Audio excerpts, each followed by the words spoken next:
Now, this one that we see right here that I believe should have been a flagrant foul was not called that. So there have been cheap shots, there have been hard fouls, there have been other plays that haven't even been called flagrant fouls. After a year of hardship, Caitlin Clark ultimately revealed all of the dishonest WNBA referees. She received her 6th technical infraction for simply punching the stanchion out of frustration. So who could forget that? It wasn't just one either. Rather, throughout the season, she has been the subject of dubious calls, with the referees apparently exposing her without providing a good explanation. She was fined for hardly touching an opponent's face, do you recall? Or when she shouted in celebration and then technical foul, but wait, when Dejanai Carrington struck her in the eye, half blind, and she continued to play in the playoffs. Where were these so-called referees? Yes, they were most likely out to lunch or perhaps just colorblind. Well, since Clark has been outspoken about it, the justification is no longer even relevant. And to be honest, that's sufficient. That is the purpose of these WNBA officials, who essentially change games and their results. Additionally, something needs to be done about that issue. There is little doubt that the WNBA officials have a significant influence on who wins and loses games. As everyone is aware, Caitlin Clark has had an absolutely amazing season. One obvious problem, though, appears to accompany her everywhere she goes, a unique whistle that nobody can ignore. Caitlin Clark has been dominating this season and is the ultimate powerhouse. Her accomplishments are truly legendary, after all. She is the all-time top scorer in the NCAA. She has amassed an incredible 3,951 points, shattering records held by Pete Maravich and Kelsey Plum. Let's talk about clutch. Yes, we are discussing a player who is changing the record books with each game, but what about the way she is now treated? It's completely ridiculous. The referees seem to be operating under a totally new set of rules each time she participates in a play, and they just so happen to overlook her. Unanswered calls? Verify? Infractions that are conveniently ignored? I mean, the WNBA's corruption is as obvious as additionally other players would be whistled for their landing zone infractions and shoulder charges. For right now, it seems to Clark that the referees aren't even aware of them. Perhaps they are too preoccupied with her breaking records to pay attention to the obvious no calls. Some women, maybe they are older than you and superior to you on your team, yet they will stop at nothing to undermine your success if they regard you as a rising star. This preferential treatment is more than just a small annoyance. It dramatically alters the duration of the game. One of the best players on the floor and a facilitator, her squad is expected to battle valiantly without the same protection that other superstars get. When you think about it, it's really unfortunate. Then there's the whole technical foul problem. It truly begins to seem like a witch hunt at this point. Caitlin Clark has received 6 technical fouls so far this season, and I'm not referring to punching or initiating altercations. Not at all. Clark's frustration is what led to these texts. Man, are you serious? The team received 6 technical fouls. She will be suspended if she receives 1 more. Clark has now received 2 technical fouls from a suspension. 2, for what purpose? For being human. Is the WNBA attempting to turn her into a martyr because she displayed some emotion on the court? She isn't punching people. She is not insulting the referees. She's being honest, something that appears to be punished far more frequently than it ought to be. It's funny how the referees appear to have a particular radar that goes off if Clark displays any emotion, and it looks like she is held to a whole different standard. You know, I believe she missed the 2 free throws after being fouled, and then I was occasionally annoyed with the officiating. But, you know, that's where we need to improve and deal with those issues.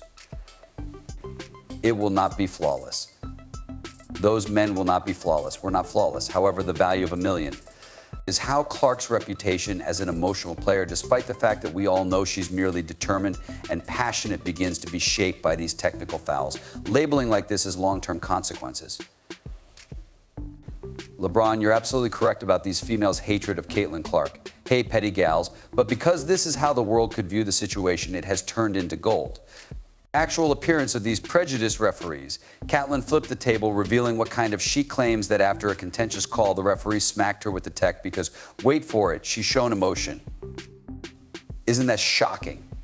And what do you know? Referees themselves, as well as experts and fans, are aware of their mistakes. You know, I believe she became irritated with the refereeing at times after getting fouled and missing those 2 free shots, but that's where we need to improve.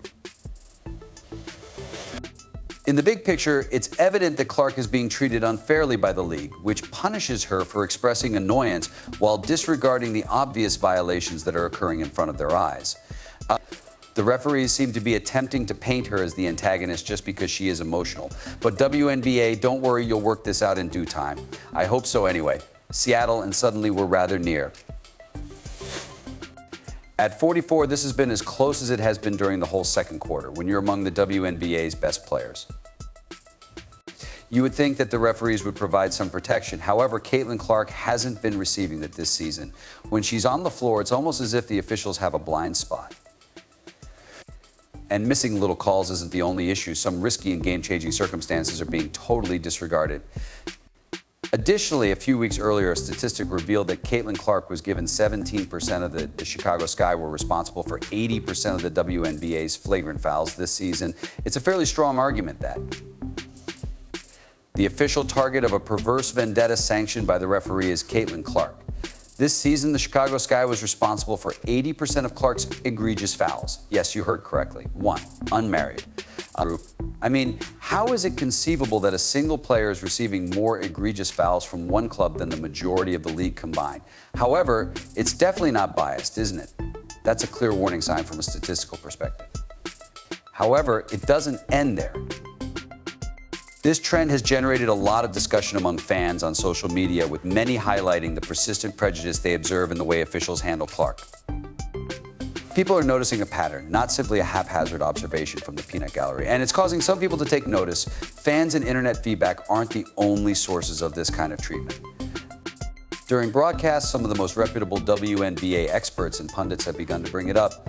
They aren't scared to call out referee bias on live and are openly asking whether it exists in any way against Clark. This is where it becomes even more worrisome. The integrity of the game is being closely examined as the WNBA fights for greater recognition, more fans, and more respect. The WNBA has advanced in the last many years. The league has been expanding, gaining popularity, and attracting more spectators. However, this entire officiating farce is a major regression.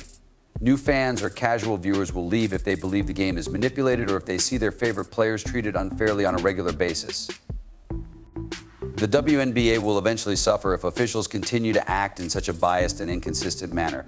Therefore, I would advise the WNBA to take action to improve the referees' training. Sure. They are trained in the sense that they are aware of the appearance of a basketball. However, it is obvious that the WNBA could learn a few things from the NBA's decades of refining their officiating system.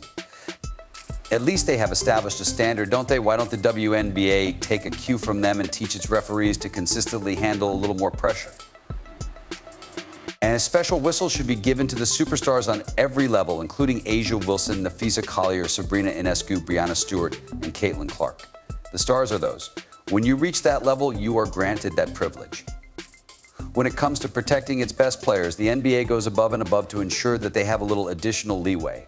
Even if the contact is little, the referees will most likely call a foul if LeBron James is touched in the paint. Since they are the league's lifeblood, Beak Sue takes care of them. They attract advertisers, viewers, and fans. Well, here's an idea. Couldn't the WNBA take use of this opportunity to prepare to go to whatever lengths to correct the system, accept responsibility, and put the players and their supporters first?